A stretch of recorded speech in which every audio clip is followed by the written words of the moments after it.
Chapter 1. The Mermaid. Every evening the fisherman went out fishing. He sometimes sold his fish at the market. Sometimes he did not catch many fish, and he could not sell them. One evening his net was very heavy. He laughed and said, "Did I catch all the fish in the sea? Or did I catch some horrible monster? I will give it to the queen. She will be happy." He pulled and pulled the heavy net. Finally, he pulled the net next to the boat. But there were no fish in it, and there was no monster. There was only a little mermaid. She was asleep. Her hair was yellow like gold. Her body was white like ivory. Her tail like silver and pearl, and her ears like seashells. She was very beautiful. The fisherman pulled the net closer to the boat. He embraced her. When he touched her, she screamed. She could not escape, so she began to cry and said, "Please let me go. I am the only daughter of a king of the sea. My father is very old and alone." But the fisherman answered her, "I will let you go, but you must make me a promise. I will call you, and you will come and sing to me. The fish love the songs of the people of the sea. You will sing, and my nets will be full." "I promise. Please let me go," cried the mermaid. "Yes, I will let you go," said the fisherman. So she promised him, and he let her go. She went back into the sea and trembled. She felt a strange fear. Every evening the young fisherman went fishing and called the mermaid.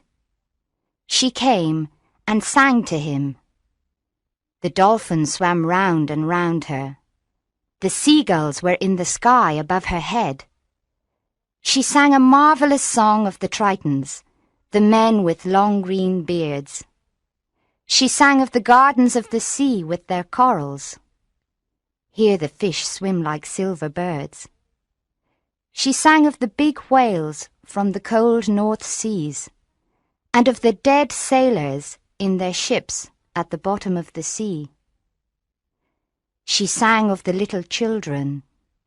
They ride on the backs of the dolphins and laugh. When she sang, the tuna fish came to listen to her. The young fisherman then caught many of them. When his boat was full of fish, the mermaid smiled at him and swam away.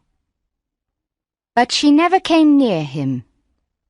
When he tried to catch her, she went into the water like a seal. Each day her voice became sweeter to his ears. Soon he forgot his nets and listened to her song. He listened to her until the moon came. One evening he called her and said, "Little mermaid, marry me, because I love you." But the little mermaid said, "You have a human soul. Send away your soul, and then I can love you." The young fisherman thought, "Why do I need my soul? I cannot see it. I cannot touch it. I do not know it. Of course, I will send it away, and I will be very happy." He stood up in his boat and cried, "I will send my soul away. You will be my wife, and you will show me all the things you sing about. We will be together forever." The little mermaid laughed because she was very happy. "But how can I send my soul away?" cried the young fisherman. "I do not know," said the little mermaid. "The people of the sea have no souls." Early the next morning, the fisherman went to the priest's house and knocked on his door.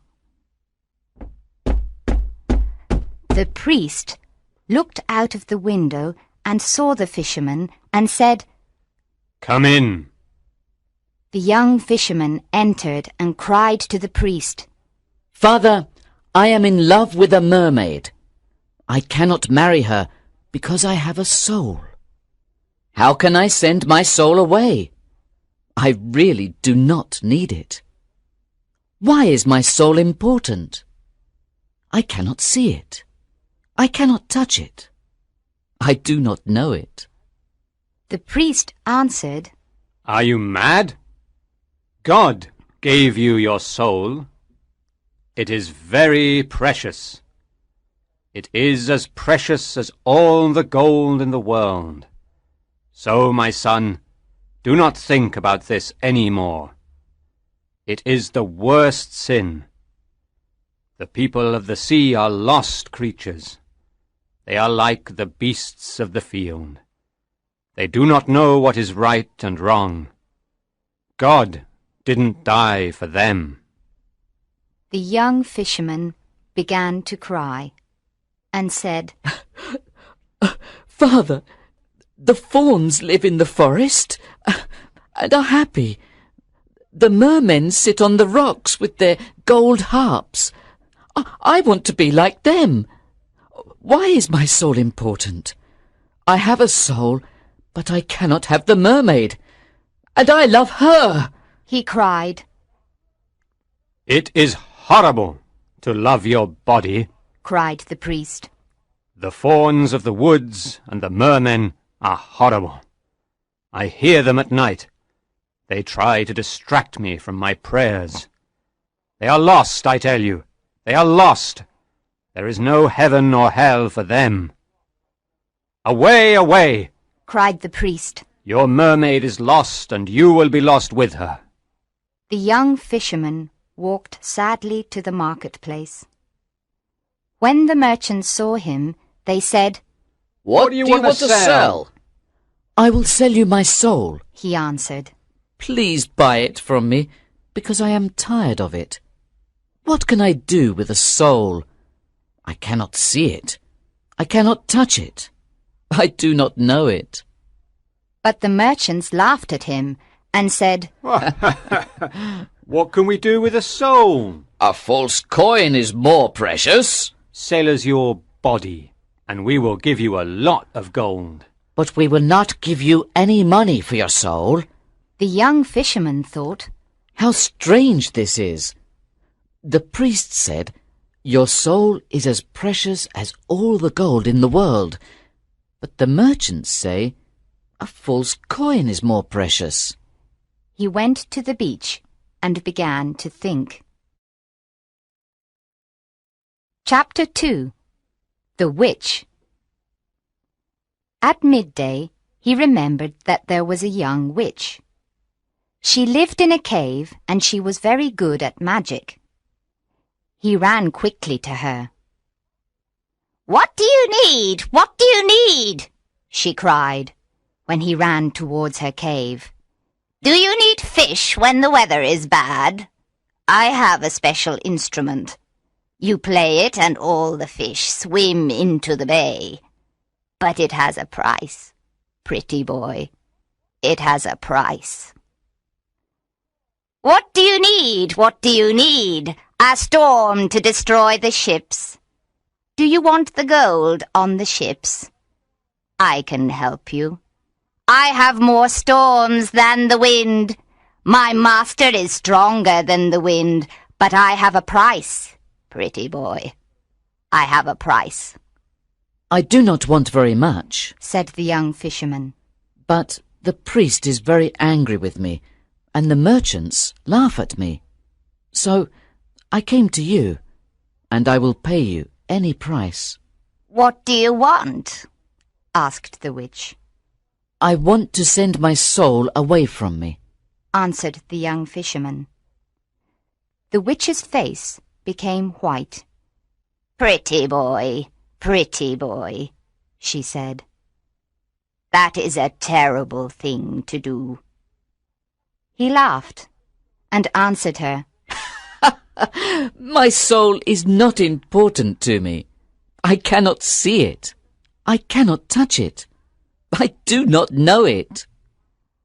"I will tell you, but you must give me something," said the witch. She looked at him with her beautiful eyes. 5 pieces of gold, he said. and my nets, and my house, and my boat. But how can I send away my soul? She laughed and answered, "I can change the autumn leaves into gold.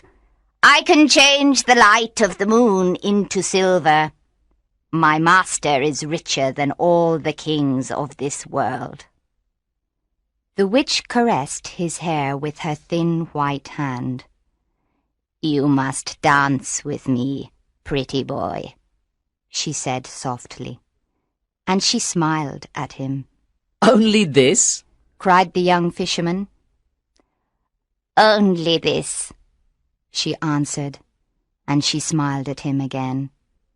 Then we will dance together in a secret place at sunset, he said. And you will tell me everything.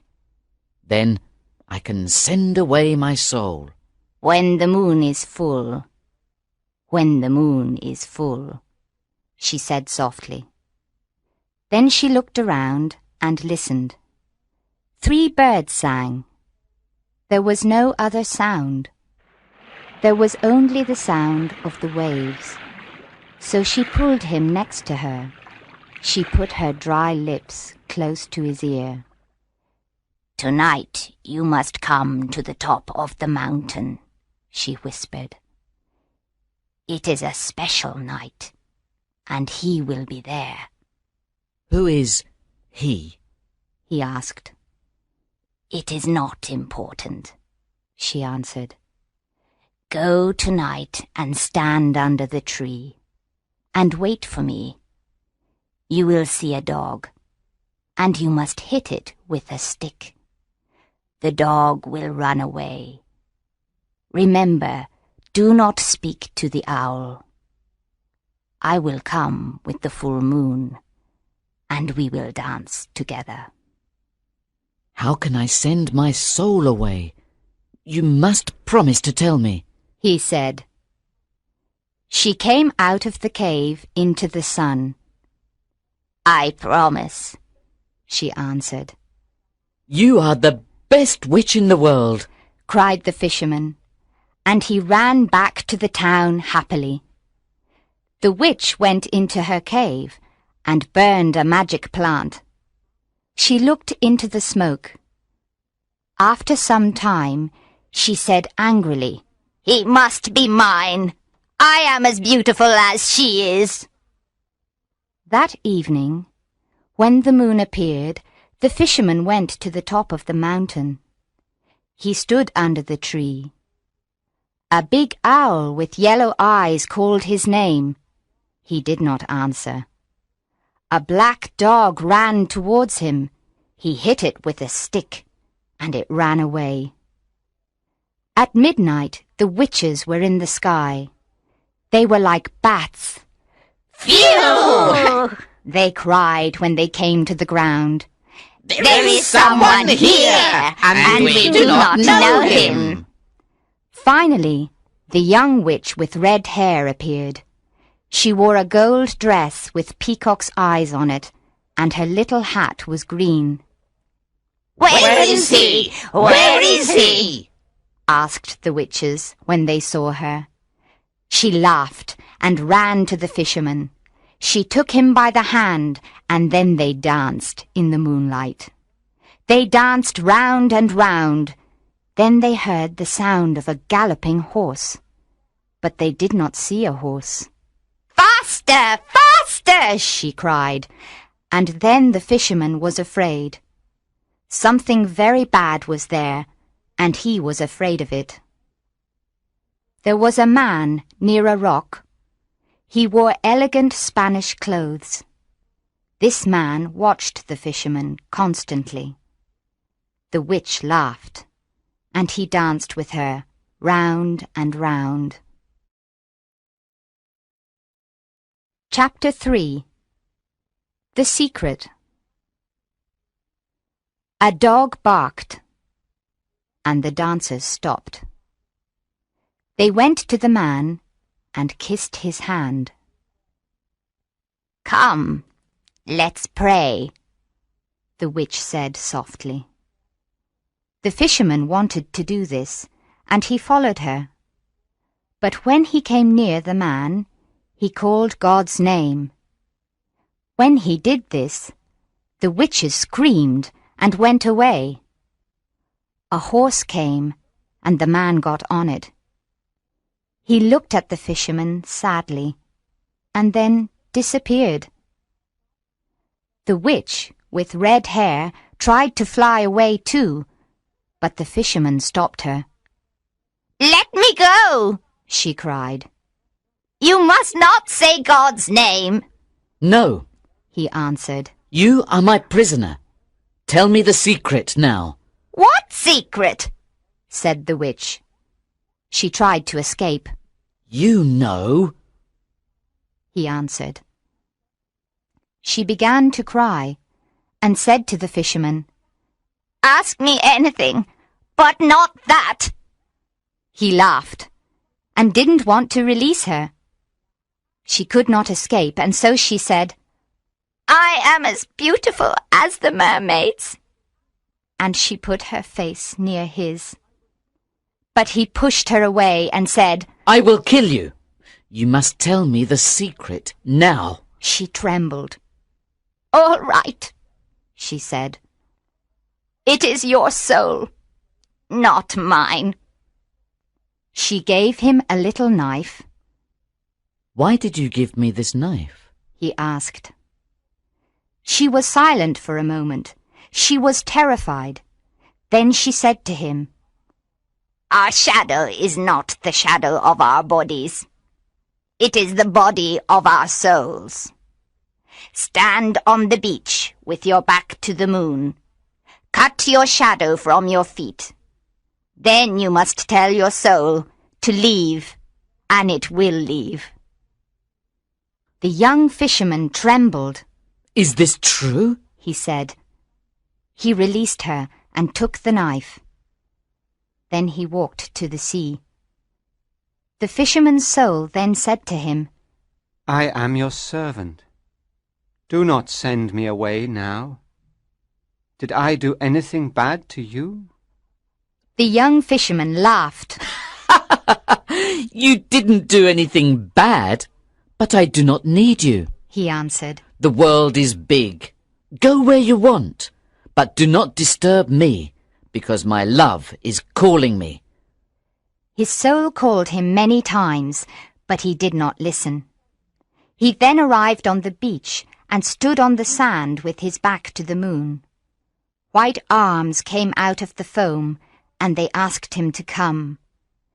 His soul said to him, Do not send me away without a heart. The world is cruel. Give me your heart. How can I love my mermaid without a heart? He cried. Please, said his soul. Give me your heart. The world is cruel, and I am afraid. My heart is with my love now, he answered. Go away. But I also need to love, said his soul. Go away. I do not need you, cried the young fisherman. He took the little knife and cut his shadow from his feet. The shadow stood up in front of him, and it was very similar to the fisherman. The fisherman moved back slowly, and he was afraid. Go away, he murmured, and never come back again. No, but we must meet again, said the soul. The soul's voice was like a flute. How will we meet? cried the young fisherman. Will you follow me into the sea? Once every year I will come to this place and call you, said the soul. Perhaps you will need me. I do not think I will need you, cried the young fisherman. but you can call me. I can come here again. He went into the water, and the tritons played their musical instruments. The little mermaid came to meet him. She put her arms around his neck and kissed him on the mouth. The soul stood on the beach and watched them.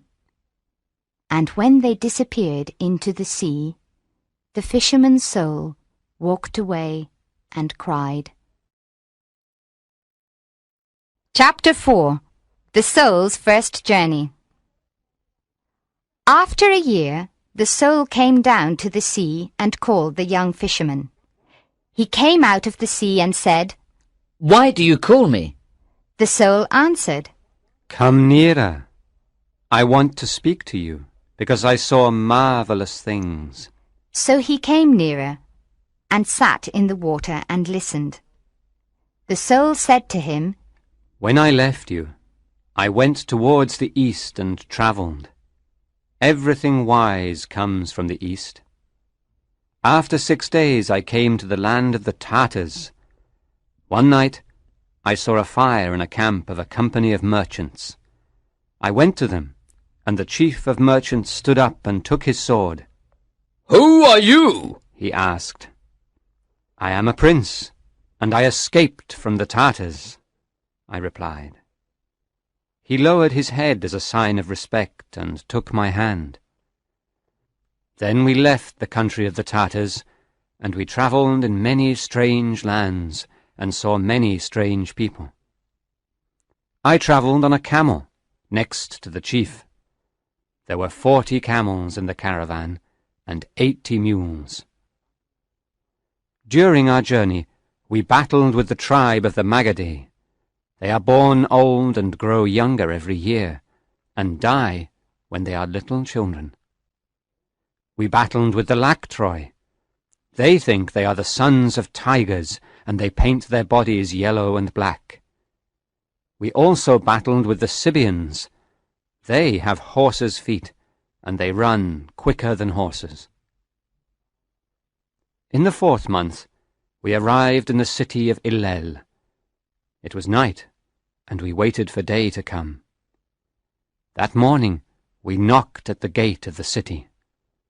The gate was of red bronze, and it had images of sea dragons, and dragons with wings. A guard then said to us, "What do you want?" We are from the island of Syria, and we have a lot of merchandise to sell, we answered. "Then wait here until midday," he said. At midday, they opened the gates, and we went to the marketplace. After a month in the city of Illel, I became tired of it. I walked in the streets of the city, and came to the garden of the god of the city. The priests in their yellow tunics walked silently in the garden. There was a red house. This was the home of the god. The doors had images of golden animals and peacocks on them.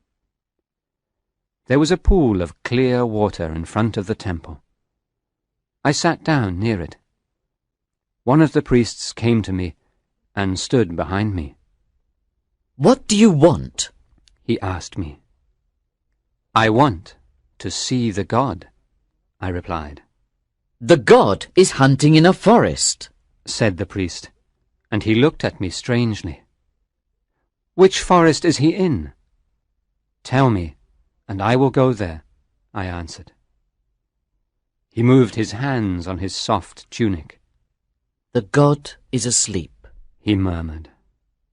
"Which bed is he in? Tell me, and I will stand near him," I answered.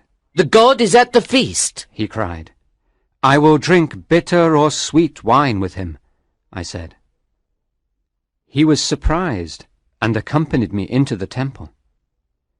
In the first room, I saw an ebony idol on a throne, and it was the size of a man. There was a ruby on its forehead. Its feet were red from the blood of a baby goat. I said to the priest, "Is this the god?" "This is the god," he answered. "This is not the god. Show me the god," I cried. or I will kill you." I touched his hand, and it became small and dry. "Make my hand better, and I will show you the god," he cried. So I breathed on his hand, and it became better. He trembled, and accompanied me into the second room. I saw an ivory idol on a lotus of jade, with great emeralds on it. This idol was twice as big as a man. "Is this the god?" I asked him. "This is the god," he replied. "This is not the god. Show me the god," I cried, "or I will kill you." I touched his eyes, and they became blind. "Please make my eyes better. Then I will show you the god," he cried. So I breathed on his eyes, and they could see again. The priest trembled and accompanied me into the third room. There was not an idol in it, only a mirror. I said to the priest, "Where is the god?" He answered me, "There is no god, but this is the mirror of wisdom. It reflects all the things in heaven and on earth. But it does not reflect the face of the person if they look into it. So this person can become wise. There are many other mirrors, but they are mirrors of opinion. This is the only mirror of wisdom. When you possess this mirror, you know everything. So it is a god, and we pray to this god." I looked into the mirror. The priest didn't lie. Then I did something strange, but it is not important. I placed the mirror in a valley near here. We can walk there in 3 days. Let me enter you again and be your servant, and you will have wisdom. But the young fisherman laughed. "Love is better than wisdom," he cried. "and the little mermaid loves me." "No, there is nothing better than wisdom," said the soul. "Love is better," answered the young fisherman. He went back to the sea, and the soul walked away and cried. Chapter 5. The Ring of Riches. After the second year, the soul came down to the sea and called the young fisherman. He came out of the sea and said, "Why do you call me?" The soul answered, "Come nearer. I want to speak to you, because I saw marvelous things." So he came nearer and sat in the water and listened. The soul said to him, "When I left you, I went towards the south and travelled. Everything precious comes from the south. I travelled 6 days to the city of Ashtar. I saw the city on the morning of the 7th day. The city is like a bazaar. It is wonderful.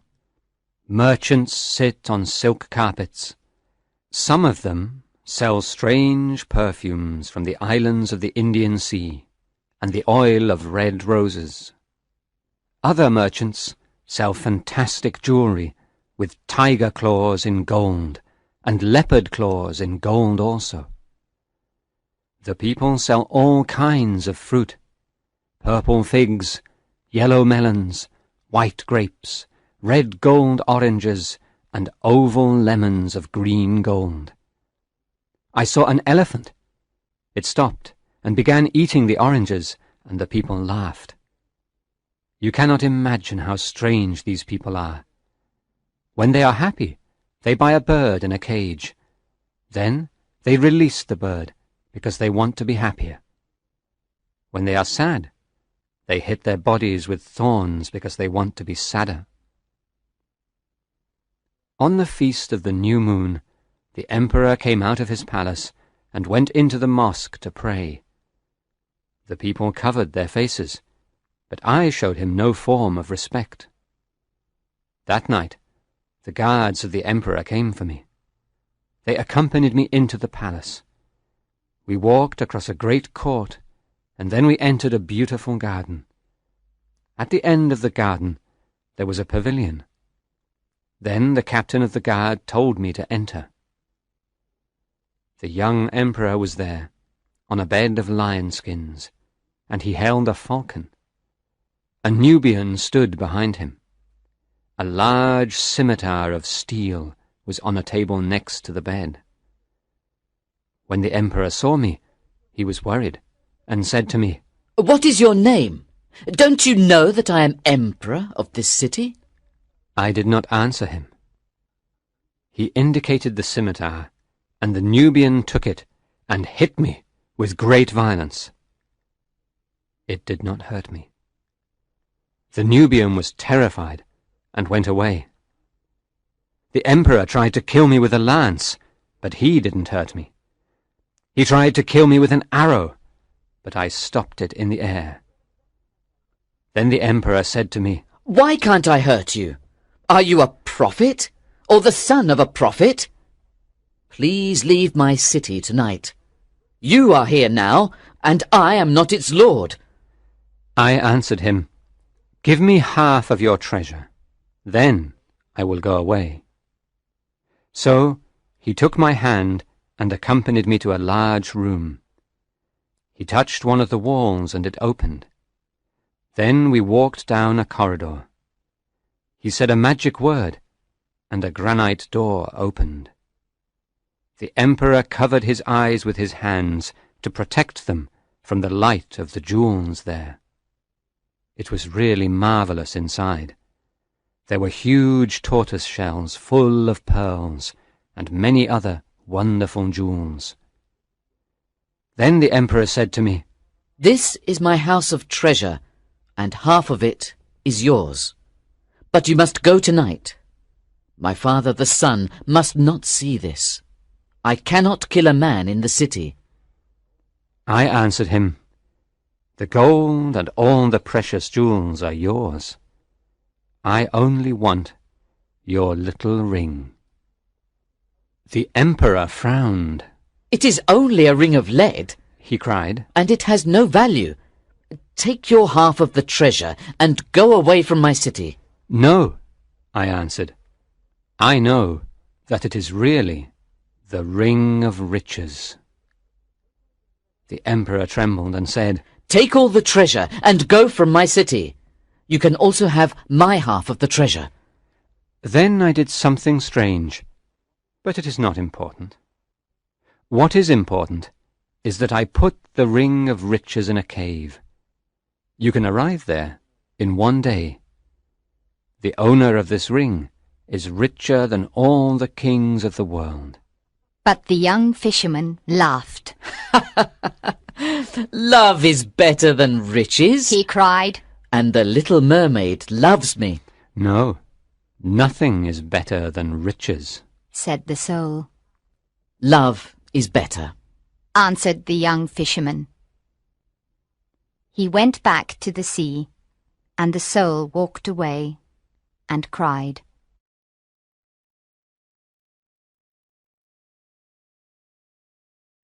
Chapter 6. The Soul's Third Journey. After the third year, the soul came down to the sea and called the young fisherman. He came out of the sea and said, "Why do you call me?" The soul answered, "Come nearer. I want to speak to you, because I saw marvelous things." So he came nearer and sat in the water and listened. The soul said to him, "I went to an inn near a river in a city. I sat with sailors, and they ordered food and drink. After some time, an old man entered with a carpet and a lute. He put the carpet on the floor. When he played the lute, a girl came in and began to dance. There was a veil on her face, and she had no shoes. Her feet moved on the carpet like little white pigeons.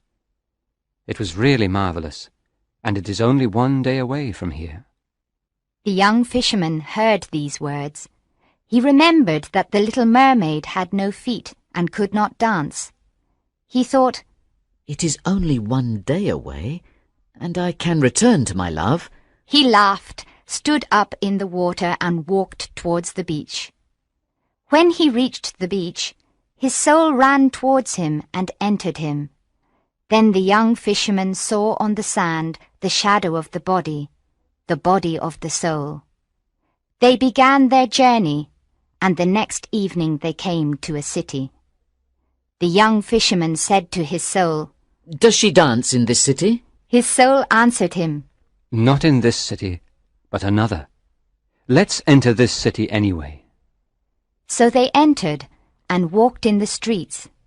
The young fisherman saw a silver cup on a stall in the street of the jewelers.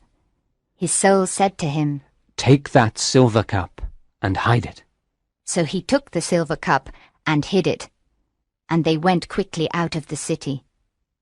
When they were far from the city, the young fisherman threw the cup away. He said to his soul, It was not a good thing to take the cup and hide it. But his soul answered him, Calm down, calm down. On the evening of the second day, they came to a city. The young fisherman said to his soul, Does she dance in this city? His soul answered him, Not in this city, but in another. Let's enter this city anyway. So they entered and walked in the streets. In the street of the sellers of sandals, the young fisherman saw a child. His soul said to him, Hit that child. So he hit the child, and the child cried, and then they went quickly out of the city. When they were far from the city, the young fisherman became angry and said to his soul, It was not a good thing to hit the child. But his soul answered him, Calm down, calm down. On the evening of the third day, they came to a city. The young fisherman said to his soul, Does she dance in this city? His soul answered him, Perhaps this is the city. Let's enter. They walked in the streets, but the young fisherman could not find the inn near the river. He wanted to leave, but his soul said to him, Let's stay here tonight. Perhaps there are robbers outside. So the fisherman sat down in the marketplace. After some time, a merchant came and said to him, Why are you here? The market is closed. The young fisherman answered him, I can't find an inn in this city. I have no family here, and I need a room for the night. We are all of the same family, said the merchant. and one God made us. Come with me. I have a room. The young fisherman followed the merchant to his house. The merchant gave him good food and a comfortable room. The young fisherman then went to sleep. After 3 hours, his soul woke him and said, Go to the room of the merchant and kill him and take his gold. The young fisherman went into the merchant's room. There was a sword near his feet and 9 purses of gold next to the bed. When he touched the sword, the merchant woke up and said, Why do you want to kill me? I gave you good food and a room. I was kind to you. His soul said to the young fisherman, Hit him. So he hit him, and the merchant lost consciousness. He then took the 9 purses of gold and went quickly away from the city. When they were far from the city, the young fisherman said to his soul, It was bad to hit the merchant and take his gold. But his soul answered him, Calm down. Calm down. No! cried the young fisherman. I cannot be calm. You told me to do bad things, and I hate these things. I also hate you. Why did you do these things? His soul answered him, When you sent me out into the world, you did not give me a heart. So I learned to do all these things and love them. What are you saying? murmured the young fisherman. You know. Answered his soul. You did not give me a heart. So stay calm. You will give other people all kinds of pain, and you will receive all kinds of pleasure. The young fisherman said to his soul, No, you are bad, and I forgot about my love, and did many bad things because of you. His soul answered him, You did not forget that you sent me away without a heart. Let's go to another city and enjoy life together. We have 9 purses of gold. But the young fisherman took the 9 purses of gold and threw them on the ground. No, I will not come with you, and I will send you away again, said the young fisherman. He turned his back to the moon. With the little knife he tried to cut his shadow from his feet to eliminate his soul. But his soul did not leave him, and said to him, The magic of the witch will not work. It only works once in a man's life. I will stay with you forever, and this is your punishment and your recompense. Now the young fisherman was desperate and cried because his soul was very bad. When it was day, the young fisherman said to his soul, I will tie my hands together. Then I cannot do what you tell me to do. I will return to the bay, because my love sings there. I will call her. I will tell her about the bad things I did, and the bad things you did to me. When he arrived on the beach, he freed his hands and called the mermaid. But she did not come. His soul laughed at him and said, Your love gives you little joy. Come with me to the valley of pleasure. That is better for you. The young fisherman did not answer his soul. He built a house by the bay and lived there for a year. Every morning he called the mermaid, and every midday he called her again, and at night he spoke her name. But she never came to see him, and he did not see her anywhere. His soul always asked him to do bad things, but the young fisherman never listened to him, because the power of his love was so great. Chapter 7. Love. After another year, the soul thought, I tempted him with bad, and his love is stronger than I am. I will now tempt him with good, and perhaps he will come with me. So he spoke to the young fisherman and said, I told you about the joy of the world, and you did not listen to me. Now I will tell you about the pain in the world, and maybe you will listen. Pain is the lord of this world, and nobody can escape it. Some people do not have clothes, and other people do not have food, and others are ill. Come, let's go and help these people.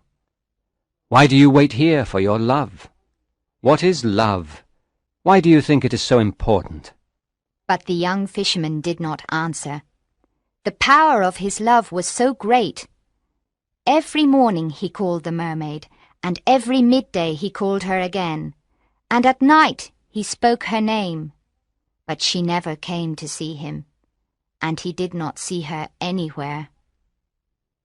After the second year, the soul said to the fisherman, I tempted you with bad, and I tempted you with good, and your love is stronger than I am. So I will not tempt you any more, but can I please enter your heart and be with you again? Of course you can enter, said the young fisherman. I am sure you suffered when you did not have a heart. But I can find no place to enter, because there is love all around your heart. There's no space for me, cried the soul. I am very sorry, said the young fisherman. Just then he heard a terrible cry of sadness from the sea. Ooh! The young fisherman ran to the beach. The black waves came quickly to the beach. They carried something that was whiter than silver. There at his feet the young fisherman saw the dead body of the little mermaid. He sat down next to her, and he kissed her cold red mouth. He told the dead mermaid about his soul and all the bad things. He put her little hands around his neck and he touched her neck with his fingers. His joy was bitter, and his pain was full of strange happiness. The Black Sea came nearer and nearer to them. "Run away," said his soul. "The sea is coming closer and closer. Go away. It will kill you. Run away to a safe place. But please do not send me into another world without a heart." But the young fisherman did not listen to his soul. He said to the little mermaid, Love is better than wisdom, and more precious than riches, and more beautiful than the feet of the daughters of men. I called you in the morning, but you did not come. The moon heard your name, but you did not listen to me. I was bad when I abandoned you, but your love was always with me, and it was always stronger than bad and good. And now that you are dead, I will die with you also. His soul implored him to leave, but his love was too great, and he did not listen to his soul. The sea came near and tried to cover him with its waves. When he knew that the end was near, the young fisherman kissed the cold lips of the mermaid, and his heart broke. It broke because it was so full of love. Then the soul finally entered his heart, and the sea covered the young fisherman with its waves. Chapter 8. The Field of the Fullers. In the morning the priest said, "I will go and bless the sea, because it was not calm last night." Monks, musicians, and many other people went with him. When the priest reached the beach, he saw the young fisherman. He was dead in the water, and the body of the little mermaid was in his arms. The priest frowned and said, "I will not bless the sea, or anything in the sea." The young fisherman abandoned God for love, and the punishment of God killed him and his love. Now take his body and the body of the mermaid, and bury them in the corner of the field of the fullers. Do not put any sign there. The people put the dead bodies in a deep hole in the corner of the field of the fullers. They covered the hole with earth. No sweet herbs grew there. 3 years later, on a holy day, the priest went to the chapel to speak to the people about the anger of God. When he went to the altar, he saw that there were strange flowers on the altar. Their strange beauty worried him, and their perfume was sweet. He was particularly happy, and he did not understand why he was so happy. He wanted to speak to them about the anger of God, but the beauty of the white flowers worried him, and their perfume was sweet. He did not speak of the anger of God. He spoke of the love of God, and he did not know why he spoke like this. When he finished speaking, the people cried, and his eyes were full of tears. He was in a dream, and he said to his deacons, "What are the flowers on the altar? Where do they come from?" They answered him, We do not know what kind of flowers they are, but they come from the corner of the field of the fullers. The priest trembled, and returned to his house and prayed. Early the next morning he left his house with monks, musicians, and many other people. He walked to the beach and blessed the sea, and all the wild things in it. He also blessed the fawns, and the little things that dance in the forest. He blessed all things in the world of God, and the people were full of joy. The people of the sea went to another part of the sea, and they never came back again.